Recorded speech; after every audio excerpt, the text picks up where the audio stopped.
have a guest with us this evening, Patrick Murphy, down in lovely sunny southeast. Is that right, Paddy? You're down in Waterford? I am down in Tramore, County Waterford. Yeah, relocated here a couple of years ago for a quieter life.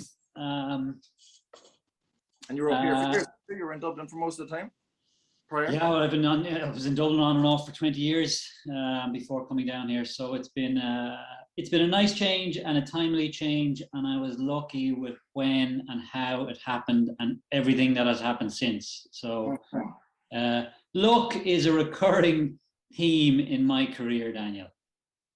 I don't believe that for a second. You make your own. Like I said, the harder you work, the luckier you get. But tell me, well, let's take it all back first, right? So currently, how we inform you is founder of Branding Sport and now co-founder of Sustainability in Sport Enterprise also, which is very exciting. And I know we're just in the pre-launch phase, but really interested to hear all about that. But let's retrack our steps now. So what did you do in your career or in your studies that got you to this point? Let's bring it right back. So let's say when you came to Dublin first, or what brought you, what industries were you in? What did you study? Like, we're a society, mostly undergrad students, and we are interested in your story. Okay, where to start? I was, I mean, listen, I'm originally from Waterford. At 17, coming out of school, coming from a family of 8 kids, at 17 or 18 years of age, I just wanted to get away from that. You know, I wanted to get away from a big family, and I wanted to develop my own identity and just see what was out there in the world. So I left, like, I went to college at 17, 18. I didn't join the entrepreneurial society in college. I wasn't that conscientious, you know. I played sports, and I went out of my way to have as much crack as I possibly could for a few years. Like, to be honest, at the time, I viewed college, and regrettably so in some ways, I viewed college as a means to do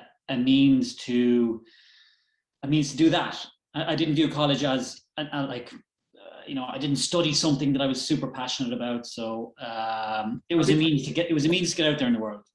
Good man. But what was your undergrad, Pat? Marketing and Japanese. Okay, interesting.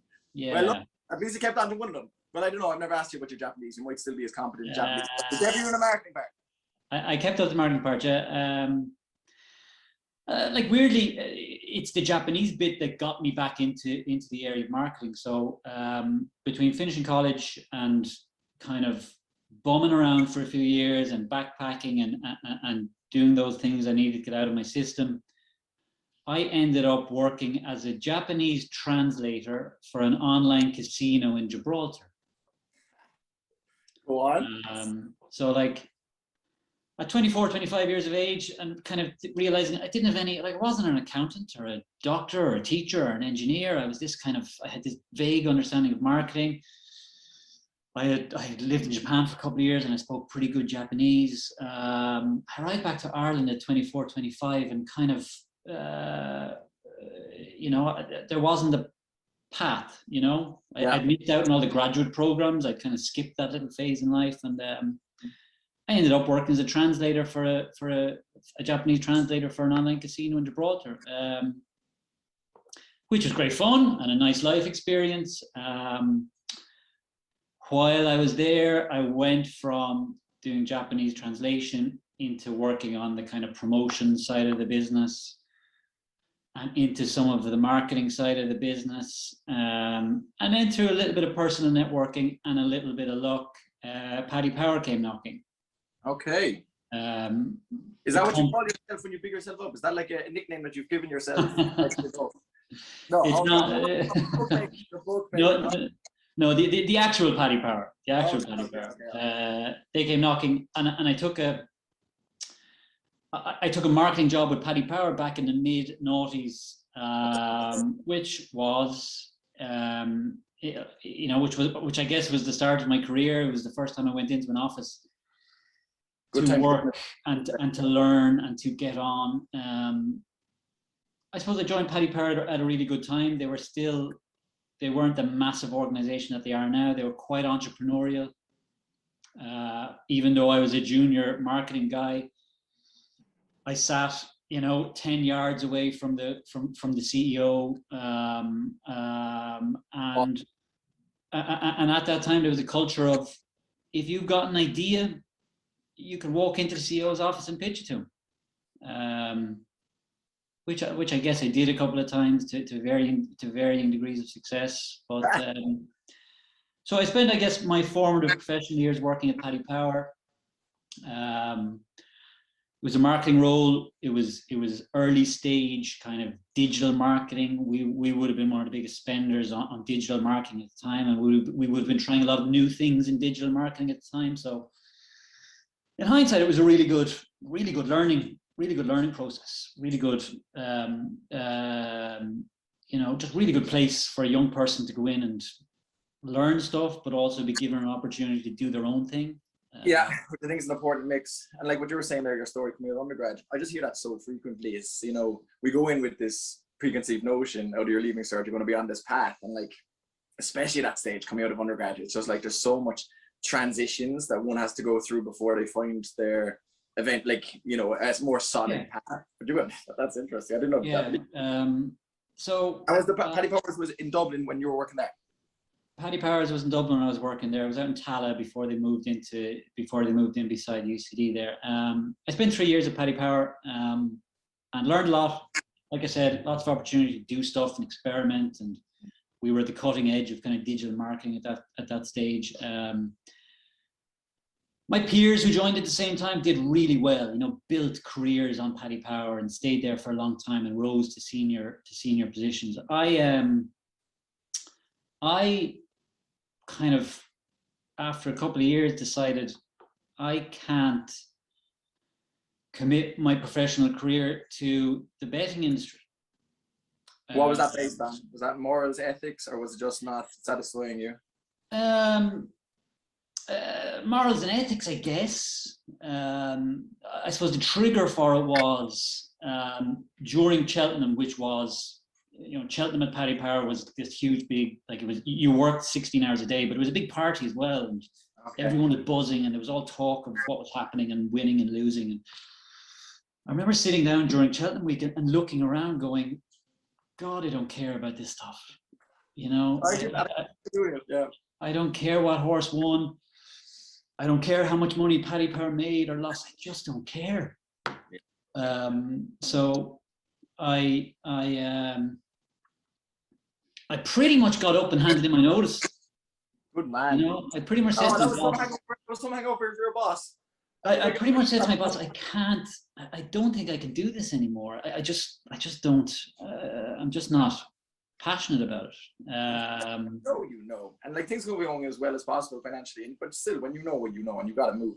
So fair play to you. And where did you go from there? Was that what was post Paddy Power? Well, I left Paddy Power. This next story will illustrate what a cheap sellout I am, Daniel. I left Paddy Power thinking I'm going to take some time off. I'm going to learn to surf, and I'm going to rediscover myself. And what I actually did was went and took a job with Paddy Power's advertising agency. Okay, well, at least that's which was more in line with what you do professionally and where your skills are at, but you're also not like going to these parties. It's not all about the horse racing as such. Yeah, and I went there with the best intentions. I wanted to learn about other industries. I saw it as a kind of good jumping off point for whatever I was going to do next. Went to the ad agency. Spent a couple of years there. It was fine. I really didn't buzz off it. It wasn't my calling. I didn't think I was going to build a career there. Next thing that came around was a digital marketing agency called Trade Doubler, which was an affiliate marketing agency, kind of cutting edge digital marketing kind of technology at the time. I had good experience of working with it. Went into a small Irish office, one of 20 offices around Europe, and ended up as country manager for Trade Doubler. And what were your main roles there? Like, what were your ins and outs of your work? We had, so basically, like we were, I guess Trade Doubler was an early digital marketing technology company. So we provided affiliate marketing solutions to lots of big brands. So like our client list was Nike, Dell, Apple, Booking.com, you know, the biggest online spenders in the world. Our affiliate marketing technology, we just had this, we had a little bit of their spend. What we used to do is, on one side we had a publisher network, thousands of websites who wanted to promote these companies. On the other side we had the clients, Apple, Dell, all those guys who had they had terms on the table for these publishers. You know, we'll give you our ads, promote our products. If that leads to sales or visitors or conversions or leads, then there's a transaction whereby we'll pay you. So it was an early digital performance technology. And it was great. And my role there was, I mean, I went in there as kind of an account manager. Got lucky again. A couple of people left. All of a sudden, I'm sitting in the country manager's chair, and I'm having a great time. Sorry? How old were you at this point when you were the manager, country manager? 30, 32, 31, something like that. 31, 32. And you know what? I loved it. Like one of the things I learned at Paddy Power looking around, because I wasn't passionate about the business, because I wasn't really interested in the business, I didn't invest in it personally. You know, I didn't develop good relationships with senior management. I just didn't bother, you know. But I looked around Paddy Power and looked at the people who were succeeding, and the people who were succeeding were the people who built great relationships. Yeah, and you just didn't have that in you. You had no interest. I just didn't. I couldn't build a great relationship based on a shared passion for betting. I just you couldn't. Didn't have passion. Yeah, fair. Yeah. I I did take that learning into Trade Doubler and into our relationships. Like I could for sure invest in a relationship with the guy at Nike because because I kind of got what he was doing and, you know, saw why it was cool or why it was important or whatever it was. So that was a big learning from Paddy Power, you know, looking around at like business and work and careers are about relationships first and foremost. In what we do, marketing, commercial, management, relationships. In most things, like if your heart's not in it and you don't have that like passion coming through you for what you're doing, it's just very hard to fake it. It's very hard to, you can try, but the authenticity will be, you know, you won't be able to, when you find the right. And I struggled with that there. I guess I brought it into Trade Doubler. I built great relationships with people above me. I think I built good relations with the people who worked with me in the office, good relations with clients. And it was a really good business. I really enjoyed it. I guess. Didn't stay. You obviously didn't stay. What was the push factor or the pull factor for you leaving that role? A bit of a pull factor. I was walking down the canal one day, coming back from a meeting to my office on Bagot Street, and I met an old friend of mine who owned and ran an advertising agency. We sat down on a bench on the canal. I told him stuff I was doing. He told me stuff he was doing. We chatted for an hour. It was a nice catch up, and we went on with our lives. About a month or two months later, I got a call from him saying, "Will you meet me and my business partner for a chat?" I said, "Cool." I met him and his business partner, and they told me a story. They were running an advertising agency, an ad agency called Atomic, which is still going. Successful ad agency, good reputation. They told me they had started doing some work in sport, that they had done some work with Graham McDowell, the golfer, that they were in talks with Rory McIlroy about doing some kind of brand strategy stuff with Rory, and that it was, you know, it had started really well. And they started talking about the opportunity for creative and brand and design in the sports sector, and there's no one out there focusing on that market, and we want to do something in that space. And you know, next year we're going over to the Premier League, and we're going to start talking to those clubs and trying to get in there. And I was like, wow, this sounds fucking cool. This sounds great. And what have I got to do with this, man? Yeah, like that's literally what I said. I said, what do you want? What do you want me for? You know, because I was very content where I was, and they said, listen, we're busy running our business. This is a new thing, a different thing. Would you consider coming in and running it with us? You know, becoming in as a partner. However they pitched it at the time, I said, no. You know, I think in hindsight they kind of pitched it as, we want someone to go out and hustle and get new business for this. And I was like, I'm not really a sales guy. That's nah. So in hindsight, saying no that time was one of the best things I've ever done. Because they came back and they said, listen, we maybe pitched this wrong. What we actually want you to do is start the business. Wow. Get the people in, you know, get it up and running. I thought, you know, that sounds more interesting.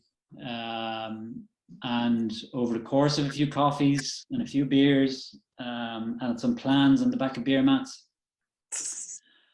I said, you know what, I have to do this. Nice. You know, I'll take the pay cut. I'll take a little bit of pain for a year or two, but this is, you know, they'd signed Rory McIlroy at that stage. I said, this is my passion for sport. Very hard to say no to that. Yeah, my passion for sport, my passion for a bit of autonomy to run my own business. And you were still young enough, you know, you weren't like, you know, you were old enough to be able to step into that role confidently, like as confidently as anybody could, but you're also young enough that you hadn't these massive responsibilities. You would do that for yourself. You know, you would stay at that. Yeah. Okay. Exactly. So told him I'd do it. And then, you know, it was, okay. They spent a long time selling it to me. And then I said, okay. And they said, okay, do it. You know, which was, you know, I was very excited about it. And I was like, shit, I've got to do all this by myself. You know, I can talk to them and get their advice and everything, but shit. Yeah. You know, so that was a moment of, okay, cool. I'm not 9 to 5 anymore. It's over the next number of months and a couple of years, got to do whatever it takes to make this happen. And did that evolve then into what we know of branding sport now? It did. So we worked in partnership together for 7 or 8 years. A couple of years ago, you know, their business was going one direction. It was kind of diverging further away from the sport business which I had running. And what were they going to? Yeah. What were they going to? What were they going towards? They were going to, like, when I started working with them, they had a consumer ad agency. So they were creating TV ads, consumer messages. You know, they were talking to consumers, which weirdly close to what we were doing in the sport business. Yeah. But over the years, their business would diverge into more B2B marketing, and they were working as kind of ad agency for tech companies, working on kind of account-based marketing kind of stuff. So it was just, our customers were becoming a little bit more different. The staff we were hiring and sharing, we were asking the staff to do 2 different things. I was asking to think about consumers of sport, sports fans, event goers, and on the other side of the business, they were being asked to think about chief technical officers, you know. So it just gradually kind of, and naturally, yeah. So then we were saying 2 years ago, approximately, branding sport came to life. So the upshot of that was, guys, I'll take the sport business away. I'll take the sport business away. We'll come to an agreement on how that's all done. And I decided I was kind of happy to go and do it myself. Nice. How was that? Like, I know all, like, even that initial transition was daunting, and all this, that, and leaving Paddy Powers again, daunting. But like, how was, you know, divesting and doing your own thing with branding? So how did you feel at that stage? It Were you was. It was quite. I mean, it was a bit daunting. I'm not an anxious person. I'm a very optimistic person, but I was quite anxious. I did lay in bed thinking, is this going to work? And I guess concerned, like, will my relationships hold up? And I questioned, like, I questioned the clients that we had and the good contact we had. I questioned, like, are those my relationships? Are they the relationships with the business? And will they come with me? And did they? Yeah, they did. They did. Funnily enough, yeah, they did. Tell us ins and outs. Branding sport. What does it do? What do you do within branding sport? What are your clients expecting of you, etc., etc.? Give us just like your elevator pitch. Branding sport. So we do two things. I see that on your socials. I still don't know what they are. That's all we do. We just do two things. First thing we do is we do creative for sport, for the sporting sector, and I guess that's something we've done for a long time. When an Irish sports organization comes around to the idea of needing a new identity or needing a new brand or renaming or whatever it is, most of them at some point will give us a call. Okay. And ask us, will we do it? So, like, what stuff might people be familiar with? We designed the Irish Olympic crest that would have been on the jerseys in Tokyo a few weeks ago. Nice. Nice crest, by the way. Nice crest. Credit where it's due. Yeah, I mean, there's only so much you can do to Shamrock and all the rest of it, but the crest and the wider brand thing went well and was received well and contributed to a bit more energy around the Olympic movement in Ireland. So that kind of creative work, we do lots of that work. Rebrands, marketing campaigns, content stuff. When a sports organization or a sports business wants to create content to talk to their customers, they come to us, and I've got a team of guys who love sports, who are really good creatives, who are good guys to work, good people to work with, and we get around those projects and we care about them. We fight for them. We don't always do what we're told. I think we're quite direct with, when clients ask us for one thing, if we think that's not the right thing for their organization and we believe it's not, and based on our expertise, we know it's not the right thing for them to do, we'll say it and you'll act about it. We'll go to them and we'll say, guys, like, let's think about this again, or let's revisit it. So that's the one thing we do. That's the first thing.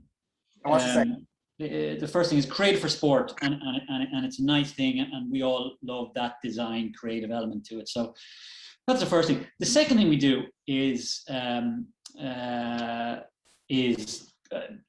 commerciality of sport, let's say, and really, when I moved away from my partners and set up branding sport, my vision for the business and what I wanted to do was, I like that creative stuff. We've got a good reputation. I'm very, very grateful that people phone me up to do that. Because that's what you were doing in the last job before you separated, right? Exactly. Yeah.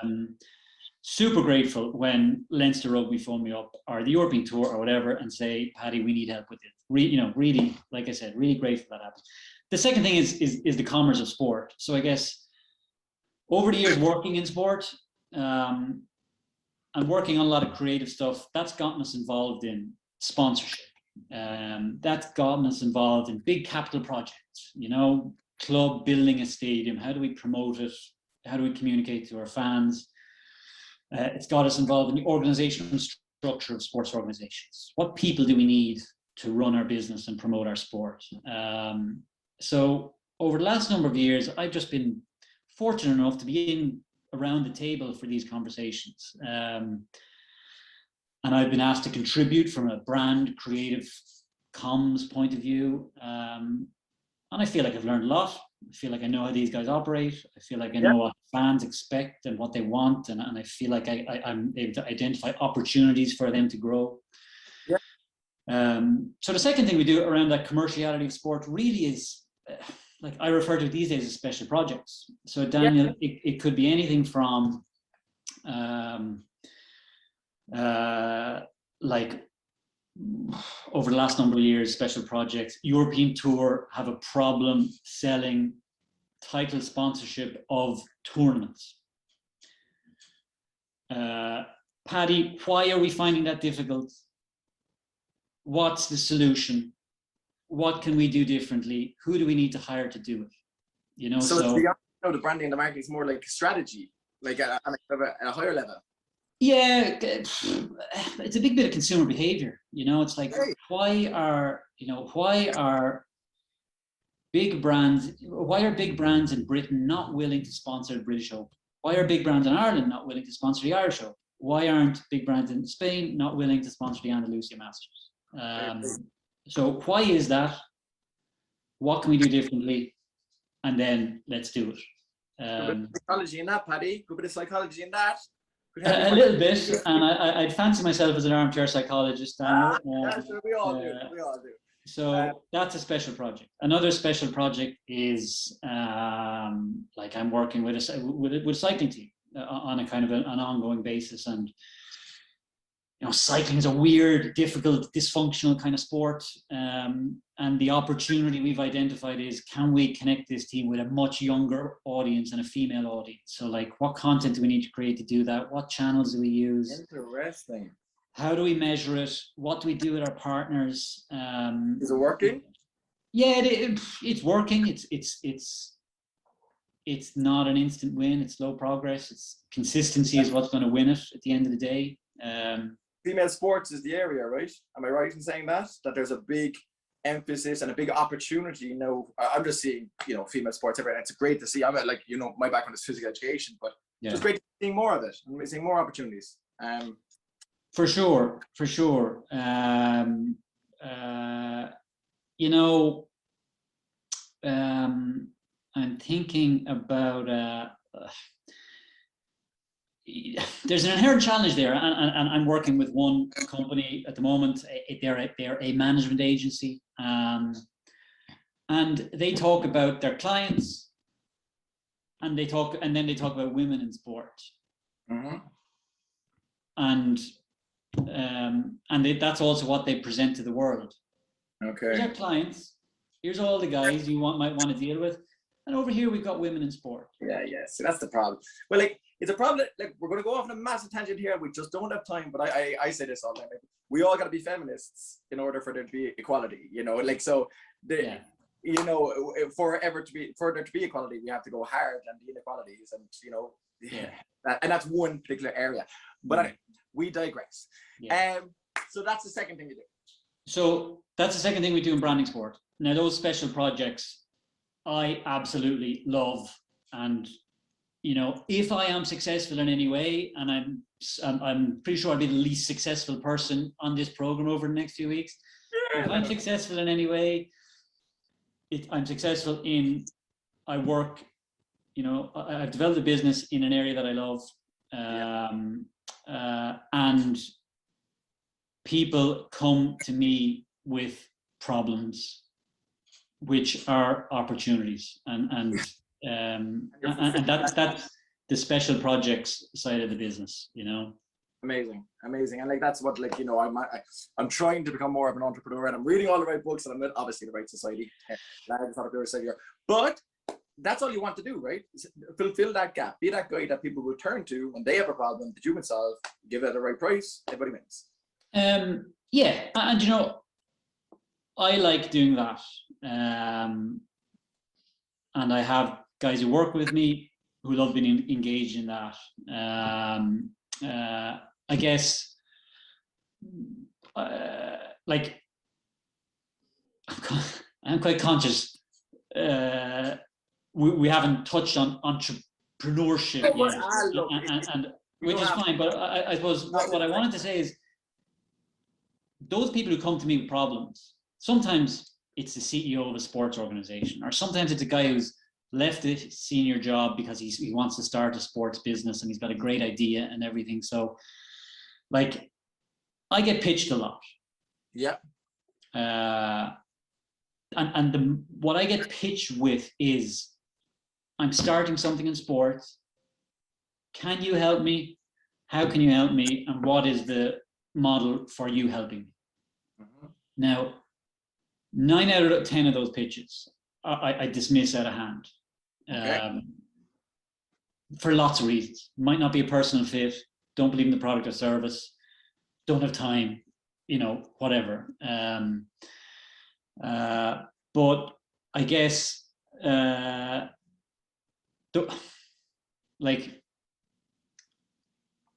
give you an example, I suppose the expertise I bring is the brand, consumer behavior, communicating an idea, is expertise in those areas,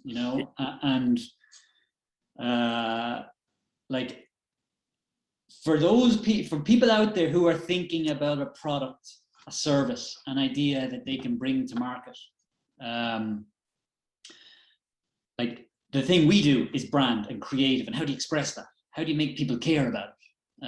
Now, I've heard so many great ideas for great products, backed up by great science, run by good people, and they have utterly failed because those people have been unable to get an idea out there. Okay. So to give you an example of that, I had an engagement a number of months ago with a lady who was starting a golf startup. She had this golf device which her and her partner believed improved a golfer's golf. It helped them play better, Our European team could have done with that. Yeah, indeed. But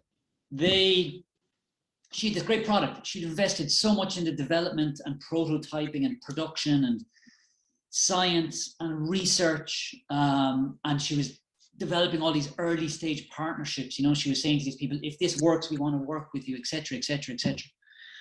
And I bought her product. I thought, okay, I get it, and the science.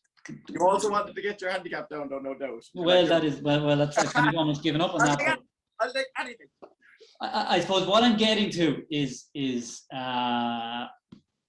when it came to me proposing to that lady how we work together, I said to her that her business is going to fail because she had gotten the whole brand piece wrong. Okay. I said, you're naming things like your logo, your failure to think of how this is going to be distributed.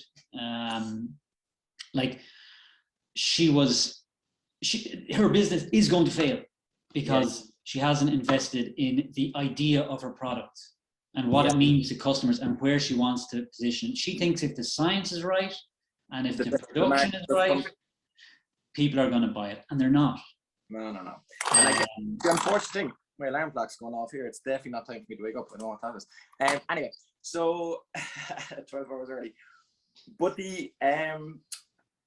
I've read that over and over and over. It's like your business is only as good as your channels to market, and without branding, without proper marketing, we have the best idea or service on the planet, but nobody knows about it, and you'll never get it. But that's where you guys come in. But for people with those ideas, engage someone. Engage someone who understands consumers and consumer marketing and consumer behavior. And the expression of those ideas and those propositions. Engage someone. You can't pay them thousands and thousands of euros to do a project, but engage them in a meaningful way. And I think there's a lot of precedents for that for people working in tech. You get advisory panels and you try and get smart people around.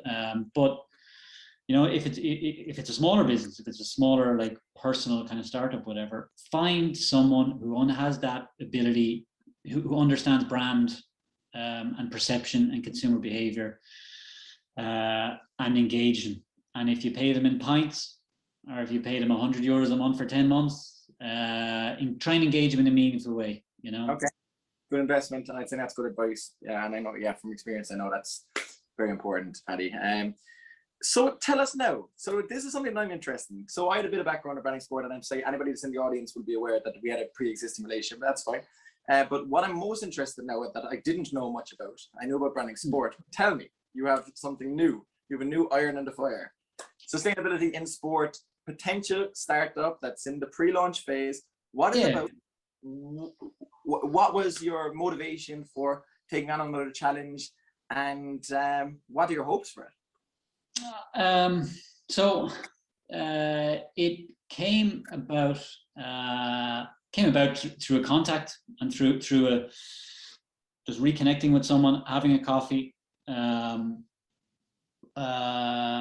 I suppose I have been on a bit of a personal sustainability journey in terms of emissions, my own carbon footprint, and I don't want to lecture anyone about that. You know, I just think we all need to drive less. I think we need to eat less meat. I think we need to heat our houses a bit more responsibly. I think we probably need to fly less, and some of these things are a challenge for me. But I think we all need to do that. And I'm not David Attenborough. I won't tell you, you know, why we should. But that was just a thing. That was just a personal journey I was on. I connected with an acquaintance of mine who had made a conscious decision that he wants to make a living and he wants to make a difference in the area of sustainability. He's a guy I trusted, always got on with, super passionate and becoming a real subject matter expert in the area of sustainability. We started talking, and the outcome of that conversation was we can start the sustainability conversation for sports organizations. Okay. We can combine his subject matter expertise with what's happening on a macro scale. Yeah. Between the UN Sustainable Development Goals, between COP26 coming up, between all the shit that's happening in the news and happening around the world. We can combine that with the access and reputation that we have in the sports industry, and we can help sports organizations. I think they'll initially be Irish, to make a start in the area of sustainability. I suppose in our research phase, we looked through the strategic plans of Irish sports organizations, from the IRFU, the FAI, the Sport Ireland, the Swim Ireland, the Horse Racing Ireland. And what we realize is none of them talk about environment, climate action, climate justice, or sustainability in their strategic plans. And if it's not in their strategic plans, it means they're not doing anything. No. Now, the opportunity for sport and sustainability is huge. Yes. For a number of reasons. One, the nature of sport. It's played outdoors by groups of people. So it's inherently socially sustainable. It's contributing to the health of communities. That's brilliant. Yeah. The outdoor nature of the land banks they sit on, the real estate they have, means the number of fans who come to matches and engage with their sports clubs. Like, if sports can deliver change in their behaviors, they can deliver real impact in these matters. And the big thing is sports' ability to influence people. So sports' ability to influence people to behave more sustainably, whether that's environmentally in the form of climate action, whether it's socially via healthy contribution to community, or whether it's economically by asking people to be a little bit more conscientious about the products they buy, where they buy them, and what the supply chain is behind them. So that's our hugely admirable, man. Like that's what the world needs. Like the world, like you alluded to, the world's on fire. You know, the world, and unless big nations and big groups of people start taking collective action, it will continue to be on fire. And I can totally see the influence there. And so I guess we're looking at this business now in two streams. The first stream is the consultancy stream us working and advising large organizations, which we have done on different matters in the past, and which we can do, and that's fine, and that's great. And we've started that work already. We've started that work pre-launch of the business, which is great. The second part of that then is... I reckon you've launched, Paddy. Should I give you drop the bomb here? You've actually launched. Soft launched.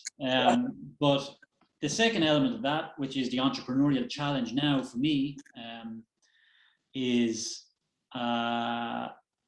all well and good us advising Irish sports organizations, but how do we export this in a meaningful way? How do we get this out to a broader audience? And like the example I'm always talking to my partner about is, if a guy who runs a tennis club in Hong Kong, you know, comes across our website or our offering, like what can he buy and how is it meaningful and compelling to him? So that's I guess that's the bigger thing that we're working on, is how do we take our consultancy and our expertise and package it in a way which is useful to a tennis club in Hong Kong, or a cricket club in Australia, or a little league in Colorado. Yeah, get it. And when you introduce it, though, I think like how you introduce it in this talk at least was like conscientiously you're going to be starting in Ireland. I think that makes sense. You know, it's just like scaling at a realistic, logical, you know, patient manner, because I think you crack it. And if you were to crack it here first, you know, we all win. So probably, you know, slightly biased, but like, I think it makes sense that, like, you know, we'll worry about the Hong Kongs later, but if you can get it nailed here, well, it's a massive model. And I think there's huge potential there. And I do think the world needs this stuff. And like, what is that, like, entrepreneurship and business, you know, money generating, great, but what's the point in being a billionaire and the world's on fire? Like, I don't really... Yeah, and listen, it's our objective to attain B Corp status with this initiative, you know, where we're, you know, and B Corp status is a certification that you as a business are motivated by more than commercial gain. So there's only, I think, about 200 B Corps in the world. Patagonia is the most famous, the outerwear brand. Are there in Ireland? Sorry? Are there any in Ireland? I think there might be one or two in Ireland. I think maximum. Yeah. So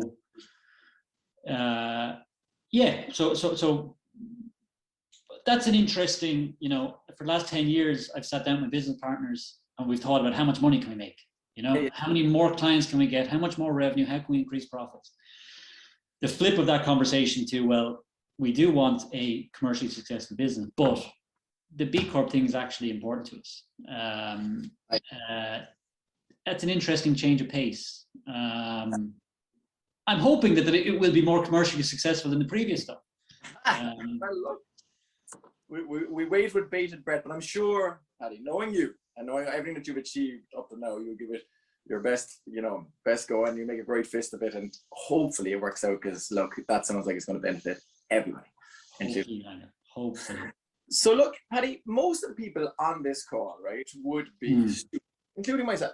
And you know, we're all part of entrepreneurs, so I think we're all interested in, you know, maybe creating change. And one way you can do that is through business and enterprise and entrepreneurship. So if there was a budding entrepreneur in the room and you were to give them one or two pieces of advice from like your long journey, which still as a young man, you've achieved a lot and you've made a lot of changes and a lot of pivots, and there's lessons you've learned, no doubt, and sometimes hard and sometimes easy. But if you were to give advice to, you know, a young student here that might be interested in following a similar path, and it's wisdom. Yeah, what would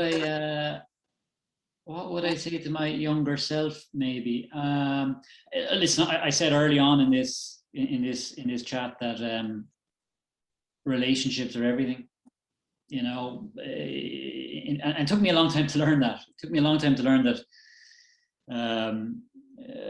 You know, when I was in my 20s, there was my social life and my life, and I had relationships, and then I went to work, and then I went back to relationships. Like, so developing good relationships with partners, staff, colleagues, clients is just so bloody massive. Especially now when a lot of things are becoming increasingly commoditized. You know, even like in my industry, You can hire my agency to do a job for 10,000 euros. You can hire someone via a website to do that job in Bangladesh for 250 euros. So there's a temptation to view those services as commodities, like who can do it for the cheapest and the quickest. And you know what? There's nothing wrong with using that freelancer kind of outsource model, but short-term win, right? The long-term win comes relationships. Yeah, like, you know, especially when you're in startup mode, you need to scrimp and save and pull in favors and all the rest of it. But you know, take some time to find people you like, people who are excited about what you're doing. You know, pitch, offer people long-term engagements. You know, like you might have 1,000 euros to spend on a particular task. Tell someone you give them 200 euros a month for 5 months and work together and develop a relationship, and you know, work together on it instead of buying a block of time.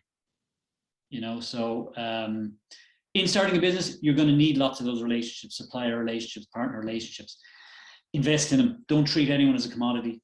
And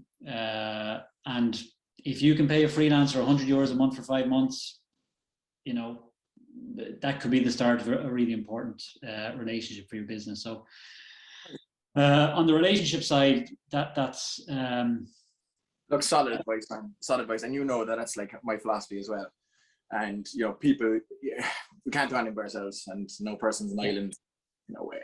It's good to be independent. It's better to be interdependent, and we can look after each other, right? And one other thing which is important, and this is kind of personal, I suppose, guess, as much as it is entrepreneurial or from a work point of view, but like accept blame. You know, admit when you're wrong, admit when it's your mistake. If you do that, you never have to apologize to anyone. Yeah. You know? And I guess that's something I did unknowingly throughout my career. I always used to put my hand and say, I messed that up. And people respect it. Well, I think it's probably the basis for a lot of the good relationships which I've sustained in my career, weirdly enough, you know. So, you know, accept blame, put your hand up when you're wrong, and bloody get on it. Nice. Look, solid advice there. So guys, again, 2 bits of snippets from Patrick Murphy. Look after your people, and then take accountability for the good things as well as the bad. So accept, you know, when you've done things well, and hold your hands up for that as well, and don't be afraid to, you know, identify where you've done well in your life and in your career, but when things go wrong. From my experience, if somebody was to say initially, you know, bring themselves forward, I just feel as though you just have respect, and there's no second guessing them. You're going to get a judge of their character, and it's like, you know, everybody does. Nobody's perfect. Solid, Paddy, solid. Now, I did mention to you that potentially I might open for a few questions from the floor. So this is where Donica might return to us. Aha, he's ahead of the curve. So Donica might help now and assist with this. So if there are questions from anybody that's in the room, you can just put them into the text box. Donica or myself will put it to Patrick, and yeah, take from there. I actually had a quick one to start, Patrick. I was wondering, marketing is a field I know almost nothing about, and it's something obviously that's very important when you're trying to start a business. I understand this has to be qualified with, it depends on the product. Yeah. But are there kind of a couple of key steps in general that apply towards marketing a new product or building brand recognition? Marketing product, building brand recognition. Well, I'd say the first thing, like, marketing is this, you know, a lot of people want to turn marketing into science, you know, they want processes and everything, but like, I'd say the first thing is like, stop thinking about marketing and start thinking about what this might mean to somebody, you know, and then think about how a lay person would speak about it. You know, I had some calls earlier on speaking to one of my clients about a campaign we're launching. And, you know, I insisted on doing some calls with staff members and some of their clients. And like, basically I want those staff members and the clients to come up with the idea. I want them to come up with the language. You know, I don't want to overlay marketing on this, you know, or brand on this. I want to listen to their language, you know, how they talk about these things, what they believe is important about it. And then we'll take that and we'll craft it into the marketing message.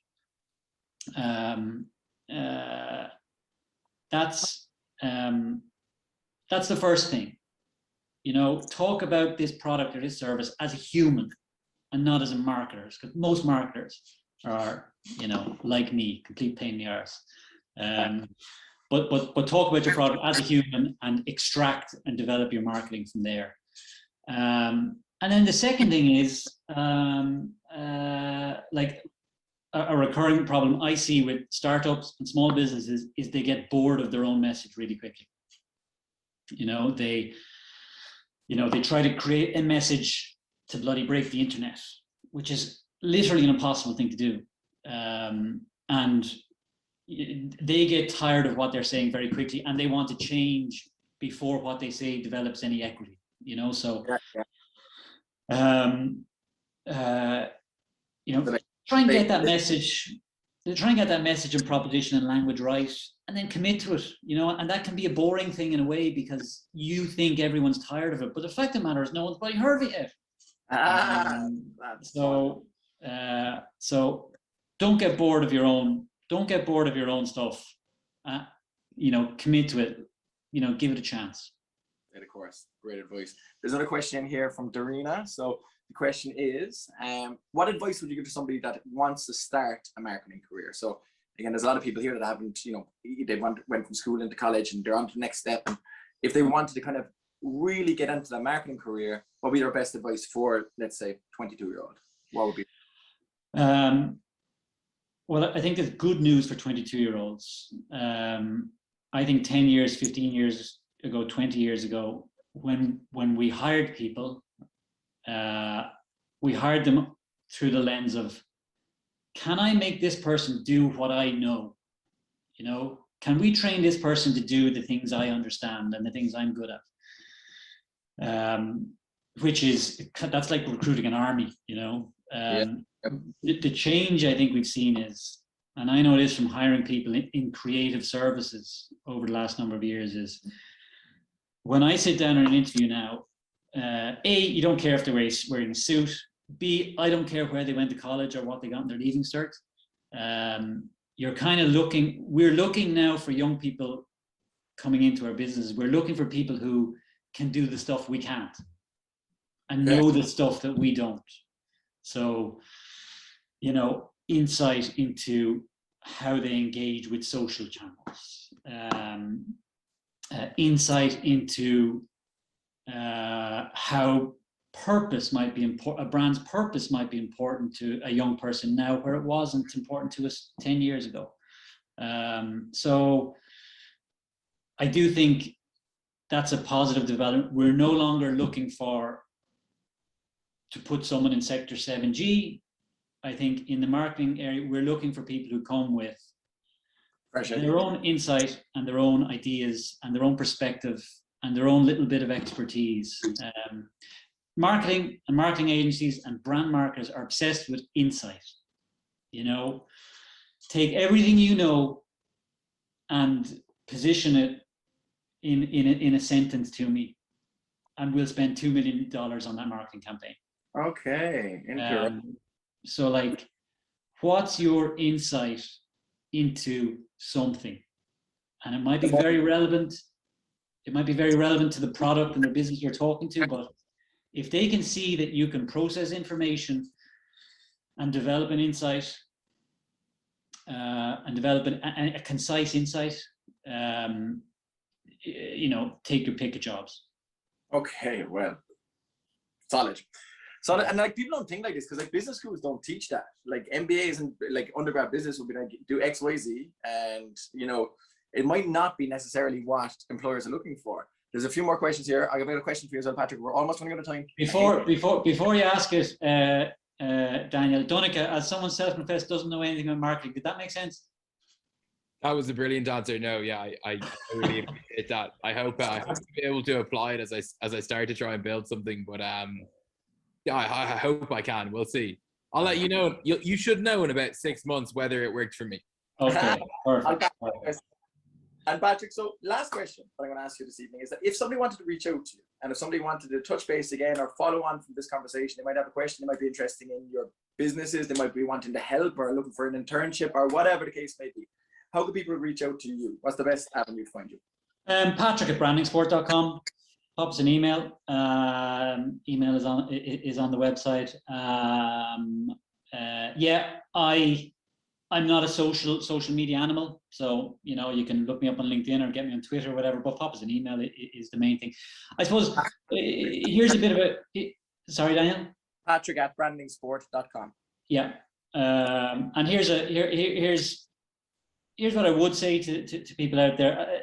Like I mentioned, that sustainability in sport product that I'm working on. We're forming that. We're figuring out exactly how we bring it to market in a couple of different markets. Sustainability, it's a really broad area. If there are people out there on this call or elsewhere who are genuinely interested in the area of sustainability and who have an interest in sport, then those people should for sure drop me an email. And I don't know where that leads, but